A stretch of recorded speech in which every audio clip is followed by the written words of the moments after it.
우리는 금을 살 때 이렇게 생각합니다. 금값이 오르면 팔아서 차익을 남기자. 그런데 진짜 부자들은 정반대로 행동합니다. 금을 사고 절대 팔지 않습니다. 더 이상한 건요, 이들은 금을 은행에 맡기지도 않습니다. 싱가포르나 스위스의 비밀 금고에 숨겨둡니다. 금은 이자도 안 주고 배당도 없습니다. 그런데 세계에서 가장 돈 많은 사람들이 왜 이 무수익 자산을 미친 듯이 사들이고 있을까요? 그리고 이들은 금을 담보로 돈을 빌려서 쓰고 죽을 때까지 세금을 한 푼도 내지 않습니다. 도대체 우리가 모르는 어떤 비밀이 숨겨져 있는 걸까요? 오늘 영상에서는 4가지 이야기를 다뤄보겠습니다. 첫 번째, 부자들이 금값 상승이 아닌 다른 이유로 금을 사는 진짜 동기. 두 번째, 금을 팔지 않고도 현금을 쓰는 비밀 전략. 세 번째, 왜 부자들은 은행이 아닌 싱가포르 비밀금고에 금을 숨기는지.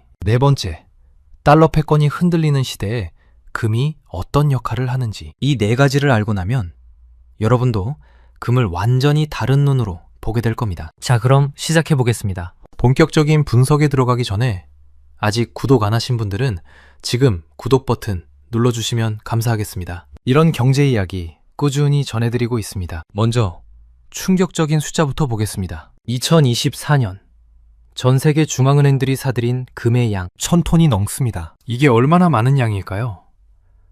1960년대 이후 최대 규모입니다. 60년 만에 가장 많이 산 겁니다. 그런데 더 놀라운 건 따로 있습니다. 순자산 1,400억 원이 넘는 초고액 자산가들, 영어로 UHNWI라고 부르는데요. 이들의 금 보유 비중이 과거 2%에서 지금은 10%까지 치솟고 있습니다. 5배나 늘어난 겁니다. 골드만삭스와 UBS의 패밀리 오피스 보고서에 따르면 이들은 채권 비중을 줄이고 그 자리를 금으로 채우고 있습니다. 여기서 이상한 점이 있습니다. 우리 같은 일반 투자자들은 금을 살 때 이렇게 생각하거든요. 금값이 오르면 팔아서 차익을 남기자. 그런데 이 부자들은 금을 사놓고 절대 팔지 않습니다. 금값이 올라도 안 팝니다. 금값이 내려도 안 팝니다. 그냥 쌓아둡니다. 이게 무슨 뜻일까요?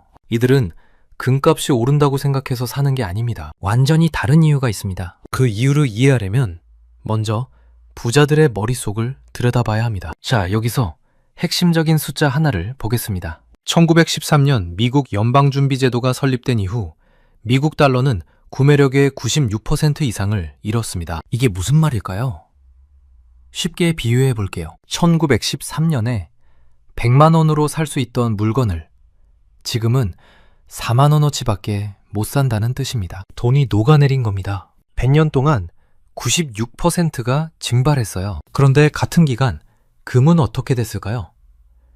금은 5,000년 동안 단 한 번도 가치가 0이 된 적이 없습니다. 로마 시대에 금 1온스로 고급 토가 한 벌을 살 수 있었습니다. 지금도 금 1온스면 고급 정장 한 벌을 살 수 있습니다. 2000년이 지났는데 구매력이 거의 그대로입니다. 부자들은 이 사실을 뼈저리게 알고 있습니다. 그들에게 현금과 국채는 더 이상 무위험 자산이 아닙니다. 인플레이션과 통화 발행 남발로 인해 구매력이 확정적으로 손실되는 자산이거든요. 영어로 이걸 뭐라고 부르냐면요, Return, Free Risk, 수익 없는 위험이라고 부릅니다. 반대로 생각해보면요, 금의 0% 수익률이 오히려 안전한 겁니다. 왜냐하면 채권의 마이너스 실질 수익률보다 낮거든요. 2025년 금값이 온스당 4,000달러를 돌파하며 사상 최고치를 경신했습니다. 우리는 이걸 보고 금이 비싸졌다고 생각합니다. 그런데 부자들은 다르게 봅니다. 그들은 금이 비싸진 게 아니라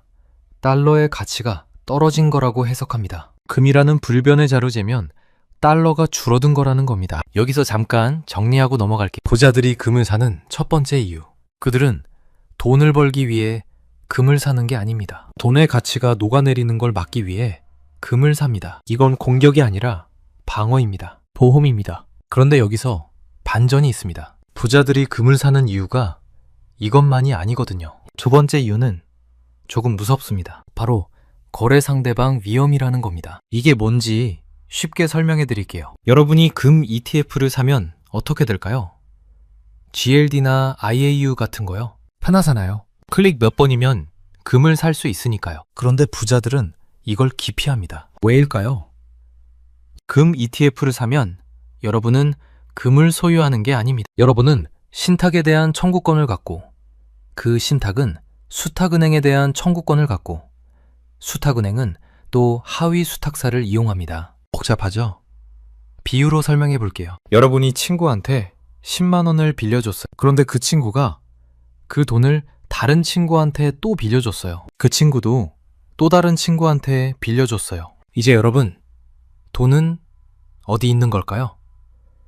세 다리 건너에 있는 겁니다. 중간에 한 명이라도 돈을 못 갚으면 여러분, 돈은 사라집니다. 이게 바로 거래 상대방 위험입니다. 더 무서운 게 있어요. 미할당 계좌라는 게 있습니다. 은행이나 ETF가 보유한 금의 상당 부분은 미할당 상태일 수 있어요. 이게 뭐냐면요, 여러분이 특정 금괴의 소유권을 갖는 게 아니라 은행한테 금을 달라고 요구할 수 있는 권리만 갖는 겁니다. 쉽게 말해서요, 여러분은 금 주인이 아니라 금 채권자입니다. 그래서 뭐가 문제냐고요? 은행이 파산하면요, 여러분의 미할당 금은 은행 자산으로 간주됩니다. 그리고 다른 채권자들한테 나눠지죠. 여러분은 무담보 채권자로서 자산을 잃게 됩니다. 2008년 금융위기 이후에 도입된 법이 있어요. 도드-프랭크법이라고요. 이 법은 은행이 파산할 때 납세자 돈으로 구제하는 대신 채권자와 예금자의 자산을 상각하거나 주식으로 강제 전환하도록 했습니다. 이걸 베일인이라고 부릅니다. 영어로 bail-in. 수천억 원의 금을 은행 계좌에 넣어둔 부자들한테는 악몽 같은 시나리오죠. 그래서 부자들 사이에서 이런 격언이 있습니다. 손에 쥘 수 없다면 그것은 당신의 금이 아니다. If you can't hold it, you don't own it. 이게 단순한 말장난이 아닙니다. 부자들의 철칙이에요. 그래서 부자들은 어떻게 할까요? 금을 은행에서 빼냅니다. 그리고 두 가지 방법을 씁니다. 첫 번째는 할당금 계좌입니다. 이건 뭐냐면요, 특정 금괴가 여러분 명의로 명확히 등록되는 겁니다. 일련번호, 재련소, 중량이 다 적혀 있어요. 그리고 이 금괴는 보관소의 장부와 완전히 분리됩니다. 보관소가 파산해도 이 금은 압류 대상이 안 됩니다. 왜냐하면 여러분 거니까요. 두 번째 방법이 더 흥미롭습니다. 금을 지정학적으로 안전한 중립국으로 옮기는 겁니다. 미국이나 영국, EU 같은 서방 국가들의 사법권이 미치지 않는 곳으로요. 어디일까요? 바로 싱가포르와 스위스입니다. 싱가포르가 특히 뜨고 있습니다. 왜일까요? 첫째, 정치적 중립성. 둘째, 강력한 법치. 셋째, 투자용 귀금속에 대한 세금 면제. 싱가포르에서는 순도 99.5% 이상의 골드바와 적격주와는 세금 없이 거래됩니다. 자본이득세도 없고 상속세도 없습니다. 창이 공항 안에 르프리포트라는 시설이 있어요. 은행 시스템과 완전히 독립된 초고강도 보안금고입니다. 전 세계 부자들의 금이 여기로 몰리고 있습니다. 비유로 말하면요, 이건 금융 시스템 밖에 있는 비상구입니다. 모든 자산이 동반 폭락할 때 유일하게 시스템 외부에 존재하는 자산, 그게 바로 사설금고에 보관된 실물금입니다. 여기까지가 두 번째 이유입니다. 부자들은 시스템이 무너져도 살아남을 탈출구를 마련해 두는 겁니다. 그런데 진짜 문제는 지금부터입니다. 부자들이 금을 사는 세 번째 이유, 이게 가장 충격적입니다. 부자들은 금을 팔지 않습니다. 그런데 돈은 씁니다. 어떻게 가능할까요? 비밀이 있습니다. 영어로 buy, borrow, die. 사고 빌리고 죽어라 전략이라고 불립니다. 이게 뭔지 차근차근 설명해 드릴게요. 먼저 금을 파는 경우를 생각해 봅시다. 1000만 달러에 산 금이 1500만 달러가 됐어요. 500만 달러 벌었네요. 팔아야겠죠? 근데 파는 순간 두 가지 손실이 생깁니다. 첫째, 황금알을 낳는 거위를 잃습니다. 금이 앞으로 더 오를 수도 있는데 그 기회를 포기하는 거죠. 둘째, 세금 폭탄을 맞습니다. 미국의 경우 금은 수집품으로 분류돼서 최대 28%의 자본이득세가 부과됩니다. 500만 달러 차익에 28%, 140만 달러를 세금으로 내야 합니다. 하나로 약 19억 원이에요. 부자들은 이 세금을 내고 싶지 않습니다. 그래서 어떻게 할까요? 금을 팔지 않습니다. 대신 금을 담보로 맡기고 대출을 받습니다. 이걸 금담보대출이라고 해요. 비유로 설명해 볼게요. 여러분이 집을 갖고 있어요. 집을 팔면 현금이 생기지만 집도 잃고 세금도 내야 해요. 그래서 집을 담보로 대출을 받습니다. 집은 그대로 갖고 있으면서 현금도 쓸 수 있어요. 금도 마찬가지입니다. 여기서 핵심이 뭐냐면요.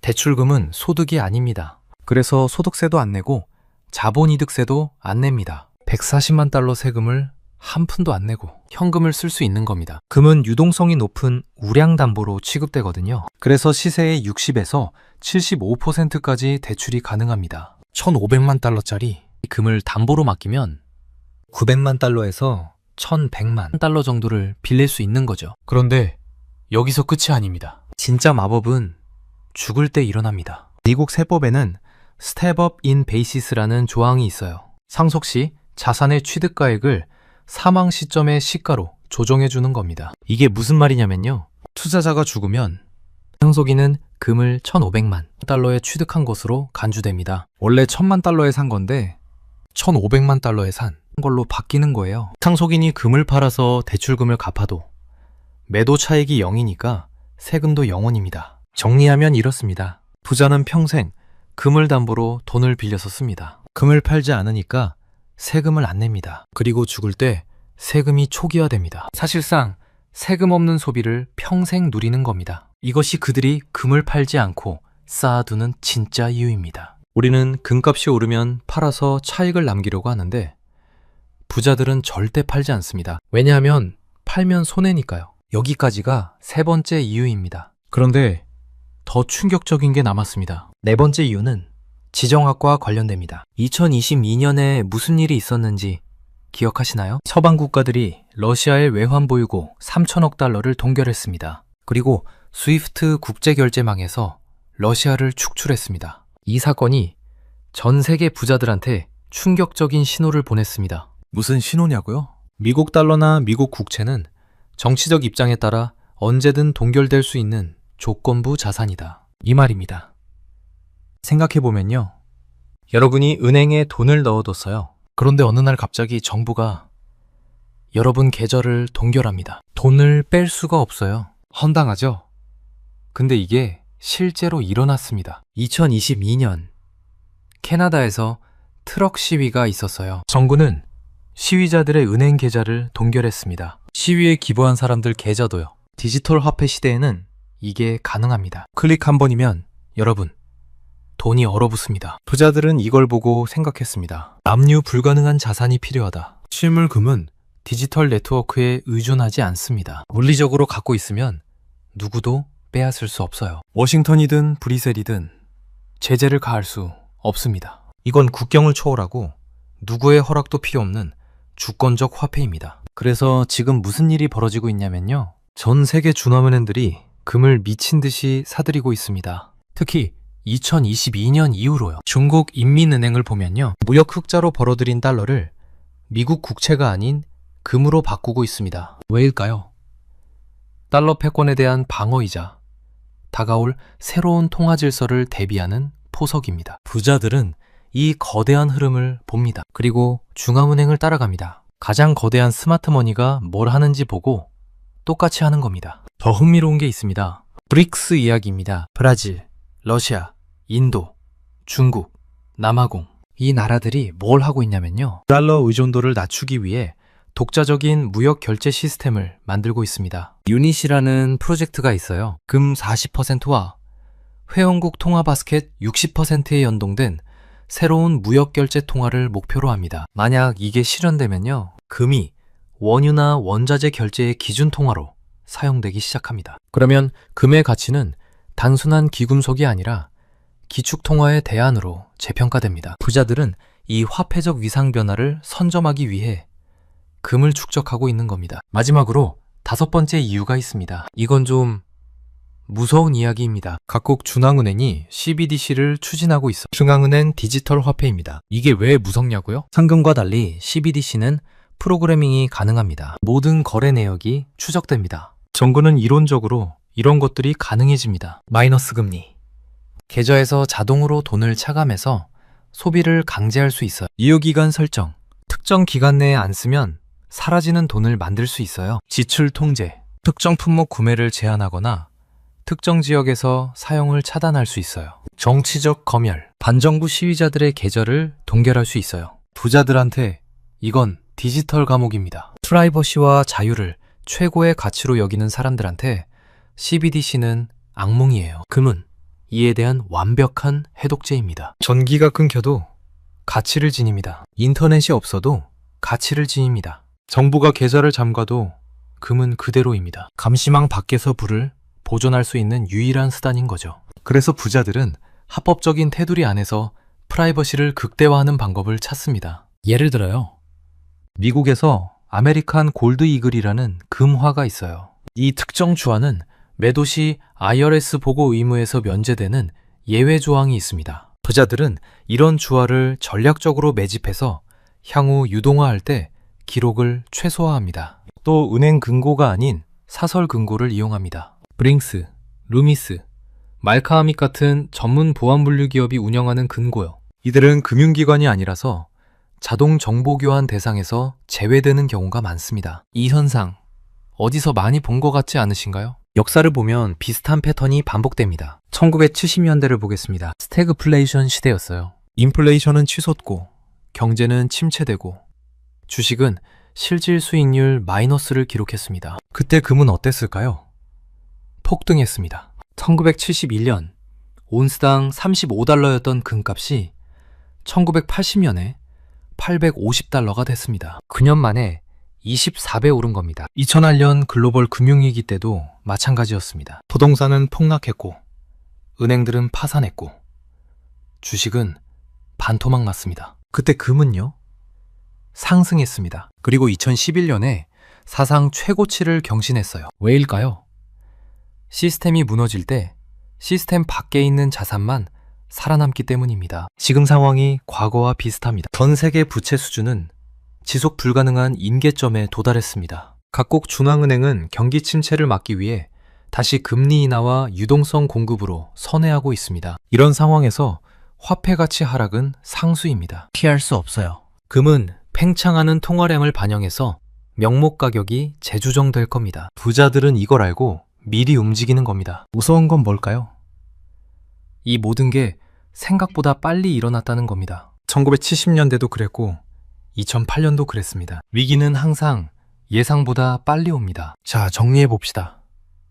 부자들이 금을 사는 이유는 금값 상승 때문이 아닙니다. 완전히 다른 5가지 이유가 있습니다. 첫 번째, 화폐 가치 하락에 대한 보험입니다. 달러는 100년간 96%의 구매력을 잃었지만 금은 5,000년간 가치를 유지했습니다. 두 번째, 거래 상대방 위험 제거입니다. 금 ETF나 은행 계좌가 아니라 실물금을 직접 소유합니다. 시스템이 무너져도 살아남을 탈출구를 마련하는 거죠. 세 번째, 세금 없는 유동성 확보입니다. 사고 빌리고 죽어라 전략으로 평생 세금 한 푼 안 내고 현금을 씁니다. 네 번째, 지정학적 리스크 해지입니다. 달러 패권이 흔들리는 시대에 동결 불가능한 자산을 확보합니다. 다섯 번째, 프라이버시 보호입니다. CBDC 시대의 감시망을 피하는 최후의 보루입니다. 그렇다면 우리는 어떻게 하면 좋을까요? 부자들의 전략을 그대로 따라할 수는 없지만 배울 점은 있습니다. 첫째, 금을 투기가 아닌 보험으로 바라보는 시각입니다. 금값이 오를지 내릴지 예측하려 하지 말고 위기 시 자산을 지켜줄 방패로 생각하는 겁니다. 둘째, 실물 자산의 중요성입니다. 디지털 자산은 편하지만 시스템 리스크에 노출되어 있습니다. 일부는 실물로 갖고 있는 게 안전할 수 있어요. 셋째, 분산의 원칙입니다. 모든 자산을 한 나라, 한 시스템에 두지 않는 겁니다. 부자들이 싱가포르와 스위스에 금을 분산하는 이유입니다. 구체적인 행동 지침을 드리자면요. 자산의 일정 비율을 실물 자산으로 배분하는 걸 고려해 보시면 좋겠습니다. 부자들은 5에서 10%를 금에 배분하고 있습니다. 금을 살 때 ETF보다는 실물금이나 할당 계좌를 고려해 보시는 것도 방법입니다. 그리고 장기적 관점을 갖는 게 중요합니다. 금은 단기 투기 대상이 아니라 세대를 넘어 전달되는 자산입니다. 물론 이건 일반적인 정보이고 개인의 상황에 따라 다를 수 있으니 전문가와 상담하시는 걸 추천드립니다. 마지막으로 이 한 문장만 기억하시면 좋겠습니다. 부자들의 전략은 부자가 되기 위해서가 아니라 부자로 남기 위해서입니다. 영어로 하면요. Not to get rich, but to stay rich. 그들에게 금은 거래의 대상이 아닙니다. 세대를 넘어 전달되는 진정한 의미의 그 자체입니다. 금을 산다는 행위는 단순한 투자가 아닙니다. 은행 시스템에 대한 의존을 거부하는 독립선언이고, 인플레이션과 약탈적 과세로부터 가문의 자산을 지키는 방패이며, 감시와 통제의 디지털 세상에서 자유를 보장하는 물리적 닫입니다. 여러분은 금에 대해 어떻게 생각하시나요? 투자 수단으로 보시나요? 아니면 보험으로 보시나요? 혹시 실물금을 갖고 계신 분이 있으시다면 어떤 방식으로 보관하고 계시는지 댓글로 공유해 주시면 감사하겠습니다. 오늘 영상은 여기까지입니다. 긴 영상 시청해 주셔서 감사합니다. 구독과 좋아요 한 번씩만 눌러주시면 정말 크나큰 도움이 됩니다. 우리는 금을 살 때 이렇게 생각합니다. 금값이 오르면 팔아서 차익을 남기자. 그런데 진짜 부자들은 정반대로 행동합니다. 금을 사고 절대 팔지 않습니다. 더 이상한 건요, 이들은 금을 은행에 맡기지도 않습니다. 싱가포르나 스위스의 비밀 금고에 숨겨둡니다. 금은 이자도 안 주고 배당도 없습니다. 그런데 세계에서 가장 돈 많은 사람들이 왜 이 무수익 자산을 미친 듯이 사들이고 있을까요? 그리고 이들은 금을 담보로 돈을 빌려서 쓰고 죽을 때까지 세금을 한 푼도 내지 않습니다. 도대체 우리가 모르는 어떤 비밀이 숨겨져 있는 걸까요? 오늘 영상에서는 4가지 이야기를 다뤄보겠습니다. 첫 번째, 부자들이 금값 상승이 아닌 다른 이유로 금을 사는 진짜 동기. 두 번째, 금을 팔지 않고도 현금을 쓰는 비밀 전략. 세 번째, 왜 부자들은 은행이 아닌 싱가포르 비밀금고에 금을 숨기는지. 네 번째, 달러 패권이 흔들리는 시대에 금이 어떤 역할을 하는지. 이 4가지를 알고 나면 여러분도 금을 완전히 다른 눈으로 보게 될 겁니다. 자, 그럼 시작해 보겠습니다. 본격적인 분석에 들어가기 전에 아직 구독 안 하신 분들은 지금 구독 버튼 눌러주시면 감사하겠습니다. 이런 경제 이야기 꾸준히 전해드리고 있습니다. 먼저 충격적인 숫자부터 보겠습니다. 2024년 전 세계 중앙은행들이 사들인 금의 양 1000톤이 넘습니다. 이게 얼마나 많은 양일까요? 1960년대 이후 최대 규모입니다. 60년 만에 가장 많이 산 겁니다. 그런데 더 놀라운 건 따로 있습니다. 순자산 1,400억 원이 넘는 초고액 자산가들, 영어로 UHNWI라고 부르는데요. 이들의 금 보유 비중이 과거 2%에서 지금은 10%까지 치솟고 있습니다. 5배나 늘어난 겁니다. 골드만삭스와 UBS의 패밀리 오피스 보고서에 따르면 이들은 채권 비중을 줄이고 그 자리를 금으로 채우고 있습니다. 여기서 이상한 점이 있습니다. 우리 같은 일반 투자자들은 금을 살 때 이렇게 생각하거든요. 금값이 오르면 팔아서 차익을 남기자. 그런데 이 부자들은 금을 사놓고 절대 팔지 않습니다. 금값이 올라도 안 팝니다. 금값이 내려도 안 팝니다. 그냥 쌓아둡니다. 이게 무슨 뜻일까요? 이들은 금값이 오른다고 생각해서 사는 게 아닙니다. 완전히 다른 이유가 있습니다. 그 이유를 이해하려면 먼저 부자들의 머릿속을 들여다봐야 합니다. 자, 여기서 핵심적인 숫자 하나를 보겠습니다. 1913년 미국 연방준비제도가 설립된 이후 미국 달러는 구매력의 96% 이상을 잃었습니다. 이게 무슨 말일까요? 쉽게 비유해 볼게요. 1913년에 100만 원으로 살 수 있던 물건을 지금은 4만 원어치밖에 못 산다는 뜻입니다. 돈이 녹아내린 겁니다. 100년 동안 96%가 증발했어요. 그런데 같은 기간 금은 어떻게 됐을까요?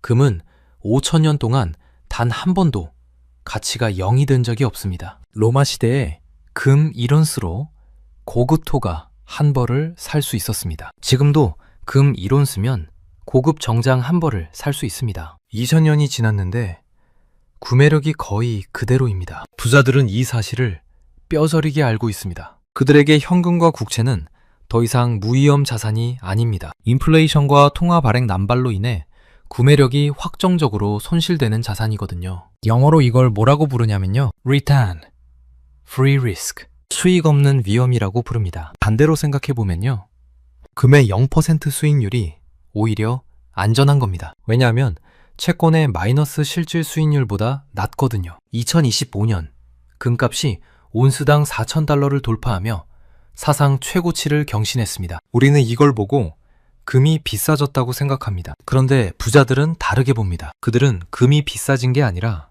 달러의 가치가 떨어진 거라고 해석합니다. 금이라는 불변의 자료재면 달러가 줄어든 거라는 겁니다. 여기서 잠깐 정리하고 넘어갈게요. 부자들이 금을 사는 첫 번째 이유. 그들은 돈을 벌기 위해 금을 사는 게 아닙니다. 돈의 가치가 녹아내리는 걸 막기 위해 금을 삽니다. 이건 공격이 아니라 방어입니다. 보험입니다. 그런데 여기서 반전이 있습니다. 부자들이 금을 사는 이유가 이것만이 아니거든요. 두 번째 이유는 조금 무섭습니다. 바로 거래 상대방 위험이라는 겁니다. 이게 뭔지 쉽게 설명해 드릴게요. 여러분이 금 ETF를 사면 어떻게 될까요? GLD나 IAU 같은 거요. 편하잖아요. 클릭 몇 번이면 금을 살 수 있으니까요. 그런데 부자들은 이걸 기피합니다. 왜일까요?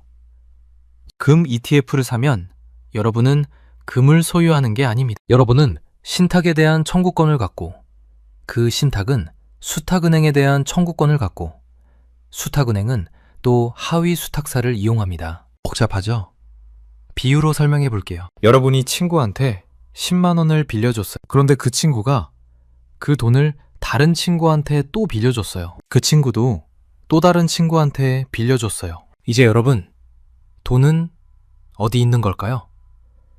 세 다리 건너에 있는 겁니다. 중간에 한 명이라도 돈을 못 갚으면 여러분, 돈은 사라집니다. 이게 바로 거래 상대방 위험입니다. 더 무서운 게 있어요. 미할당 계좌라는 게 있습니다. 은행이나 ETF가 보유한 금의 상당 부분은 미할당 상태일 수 있어요. 이게 뭐냐면요. 여러분이 특정 금괴의 소유권을 갖는 게 아니라 은행한테 금을 달라고 요구할 수 있는 권리만 갖는 겁니다. 쉽게 말해서요. 여러분은 금 주인이 아니라 금 채권자입니다. 그래서 뭐가 문제냐고요? 은행이 파산하면요. 여러분의 미할당 금은 은행 자산으로 간주됩니다. 그리고 다른 채권자들한테 나눠지죠. 여러분은 무담보 채권자로서 자산을 잃게 됩니다. 2008년 금융위기 이후에 도입된 법이 있어요. 도드-프랭크법이라고요. 이 법은 은행이 파산할 때 납세자 돈으로 구제하는 대신 채권자와 예금자의 자산을 상각하거나 주식으로 강제 전환하도록 했습니다. 이걸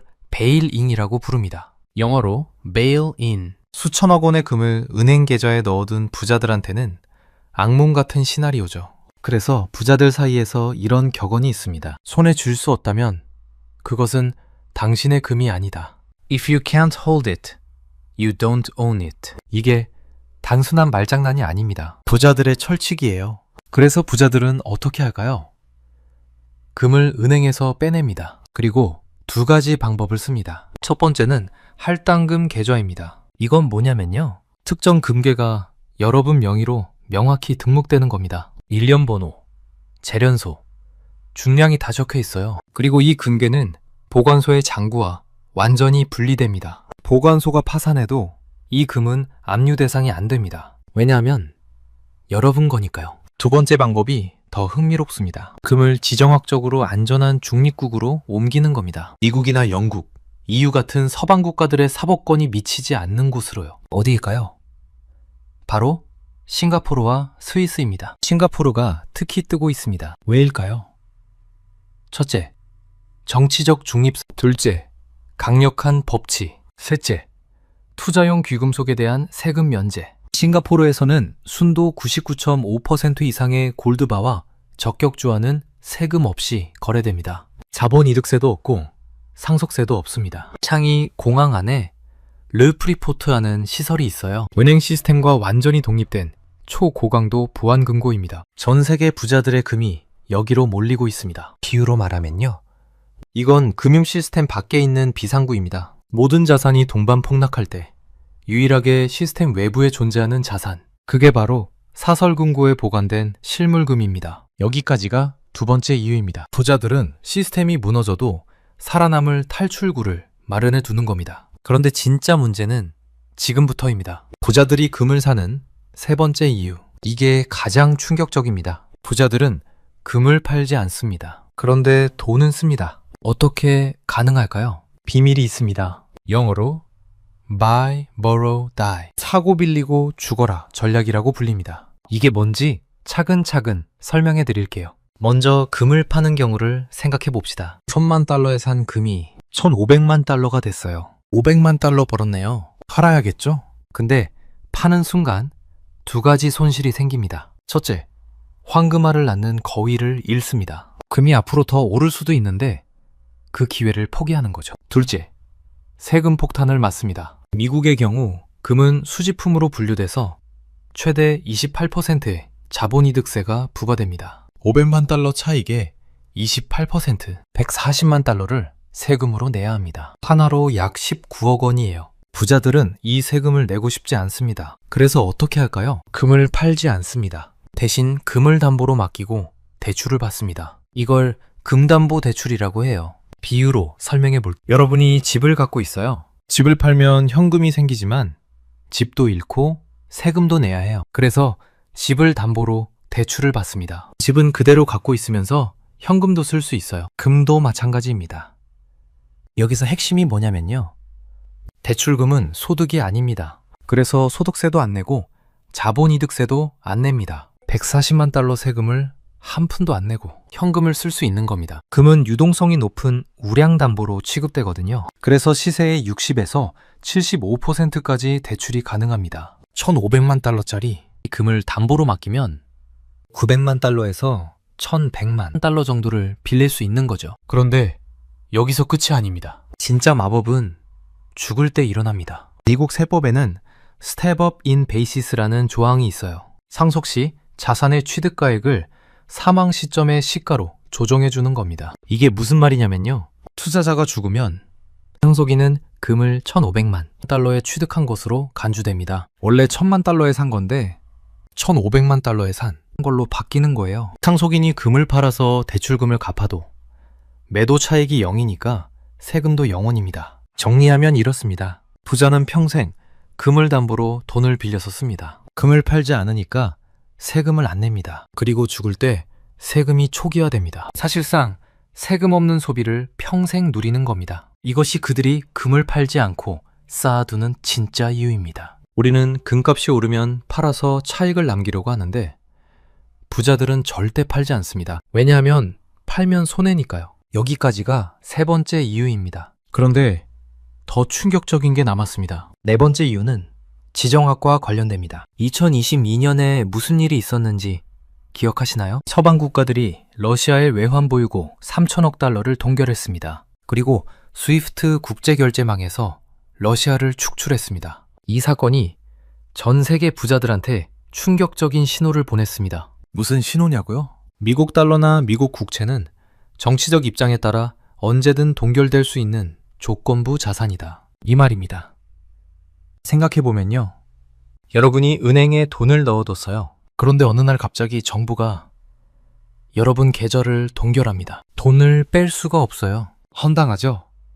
근데 이게 실제로 일어났습니다. 2022년 캐나다에서 트럭 시위가 있었어요. 정부는 시위자들의 은행 계좌를 동결했습니다. 시위에 기부한 사람들 계좌도요. 디지털 화폐 시대에는 이게 가능합니다. 클릭 한 번이면 여러분 돈이 얼어붙습니다. 부자들은 이걸 보고 생각했습니다. 압류 불가능한 자산이 필요하다. 실물금은 디지털 네트워크에 의존하지 않습니다. 물리적으로 갖고 있으면 누구도 빼앗을 수 없어요. 워싱턴이든 브뤼셀이든 제재를 가할 수 없습니다. 이건 국경을 초월하고 누구의 허락도 필요 없는 주권적 화폐입니다. 그래서 지금 무슨 일이 벌어지고 있냐면요. 전 세계 준화은행들이 금을 미친 듯이 사들이고 있습니다. 특히 2022년 이후로요. 중국 인민은행을 보면요. 무역 흑자로 벌어들인 달러를 미국 국채가 아닌 금으로 바꾸고 있습니다. 왜일까요?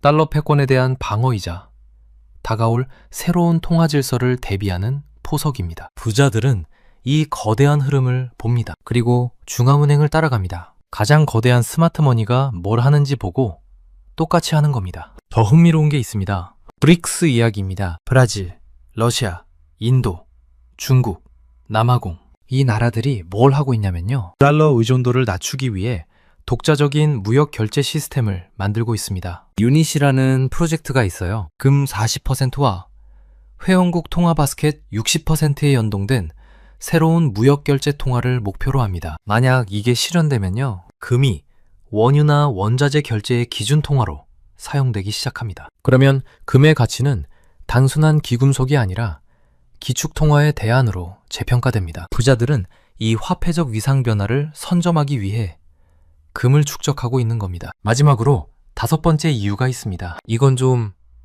무서운 이야기입니다. 각국 중앙은행이 CBDC를 추진하고 있어 중앙은행 디지털 화폐입니다. 이게 왜 무섭냐고요? 상금과 달리 CBDC는 프로그래밍이 가능합니다. 모든 거래 내역이 추적됩니다. 정부는 이론적으로 이런 것들이 가능해집니다. 마이너스 금리, 계좌에서 자동으로 돈을 차감해서 소비를 강제할 수 있어요. 유효기간 설정, 특정 기간 내에 안 쓰면 사라지는 돈을 만들 수 있어요. 지출 통제, 특정 품목 구매를 제한하거나 특정 지역에서 사용을 차단할 수 있어요. 정치적 검열, 반정부 시위자들의 계좌를 동결할 수 있어요. 부자들한테 이건 디지털 감옥입니다. 프라이버시와 자유를 최고의 가치로 여기는 사람들한테 CBDC는 악몽이에요. 금은 이에 대한 완벽한 해독제입니다. 전기가 끊겨도 가치를 지닙니다. 인터넷이 없어도 가치를 지닙니다. 정부가 계좌를 잠가도 금은 그대로입니다. 감시망 밖에서 불을 보존할 수 있는 유일한 수단인 거죠. 그래서 부자들은 합법적인 테두리 안에서 프라이버시를 극대화하는 방법을 찾습니다. 예를 들어요.